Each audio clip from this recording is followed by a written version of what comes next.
ఎన్టీఆర్ గృహ నిర్మాణ పథకం లబ్ధిదారుల ఎంపికలో అక్రమాలు వెలుగు చూస్తున్నాయి. ఇల్లు మంజూరు చేసేందుకు టీడీపీ నాయకులు 25,000 చొప్పున డబ్బు వసూలు చేస్తున్నట్లు తెలుగు తమ్ముళ్లు ఆరోపిస్తున్నారు. తమ నాయకులే తమను మోసం చేస్తున్నారంటూ పశ్చిమ గోదావరి జిల్లా కొయ్యలగూడెంలో టీడీపీ కార్యకర్తలు ఆందోళనకు దిగారు. కార్యకర్తలకు ఇల్లు మంజూరు చేస్తామని హామీ ఇచ్చి ఇప్పుడు డబ్బు ఇచ్చిన వాళ్లకే ఇల్లు ఇస్తున్నారంటూ మండిపడుతున్నారు. ఎన్టీఆర్ గృహ నిర్మాణం కింది గ్రామాలకు కేటాయించిన ఇళ్లను పంచుకుని సొమ్ము చేసుకుంటున్నారని ఆరోపిస్తున్నారు. కొన్నేళ్లుగా పార్టీ జెండాలను భుజాన వేసుకుని మోసామని, అధికారంలోకి వచ్చాక తనకు గుర్తించడం లేదని టీడీపీ కార్యకర్తలు ఆవేదన వ్యక్తం చేస్తున్నారు. కొయ్యలగూడెం జెడ్పీ అతిథి గృహం ముందు ఆందోళన చేశారు.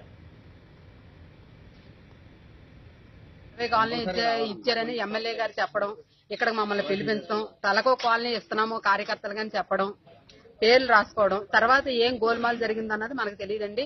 గోల్మాల్ చేసి మొత్తం మీద ఇవాళ పేర్లు లేవు, కార్యకర్తల పేర్లు లేవండి, లబ్ధిదారుల పేర్లు లేవు. ఎందుకని మారిందంటారా తెలియదండి. అది నాయకుల ఎవరి లోపం అన్నది మనకు తెలియదండి. మొత్తం మీద మారిపోయి ఇవాళ లేవండి. కార్యకర్తలందరూ పెద్ద గొడవ చేస్తున్నారు. నిజమైన లబ్ధిదారులకి అందట్లేదు. ఇవాళ పార్టీ గుడ్ విల్ పోయింది. సొమ్ము వసూలు చేశారంటున్నారు. అవును, సొమ్ములో వసూలు చేసుకుంటున్నారండి. వసూలు చేసుకునే వాళ్ళు వసూలు చేసుకుని ఇష్టం వచ్చినట్టు చేస్తున్నారు. ఇవాళ పార్టీకి 20-25 అంటున్నారండి.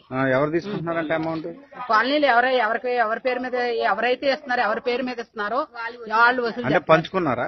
పంచుకుంటున్నారండి. అంటే ఇల్లు పంచుకున్నారా? అవును, పంచుకున్నట్టే కదండి సార్. ఇప్పుడు అందరికీ కానీ తలకో కాలనీ రాసినప్పుడు అవి ఏమైపోయినాయండి, ఎవరి ద్వారా వెళ్ళినాయి అన్నది లేదు కదండి. ఇక్కడ ఎవరి ద్వారా అసలు బయటకు వెళ్ళినాయి, ఈ కాలనీలు ఎవరెవరు ఎవరికి ఇచ్చారు అన్నది తెలియదండి.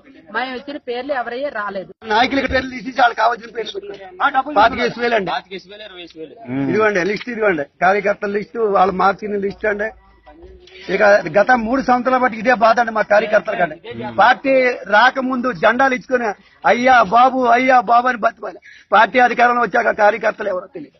ఆ స్థాయికి వచ్చాం మేమండి. మా పరిస్థితి ఎన్ని ఇళ్ళు వచ్చినాయి మండలానికి? మన టౌన్ మాత్రం కార్యకర్తలకు 30 ఇళ్ళు ఇచ్చారండి. ఆ 30 ఇళ్ళు వాళ్ళు రాసుకోమంటేనే రాసుకున్నామండి. రాశాక అలా లేవు, మా ఇల్లు తీసారండి. అదండి వేరే పేర్లు వచ్చినాయండి.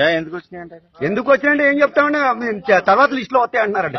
మేమేమన్నామండి, నాయకులే వెనకాల లిస్ట్ లో పెట్టుకుని కార్యకర్తలు ముందే ఉండే మేము జెండా మోసాం కదా 83 కాదు 25,000 అండి. అదండి.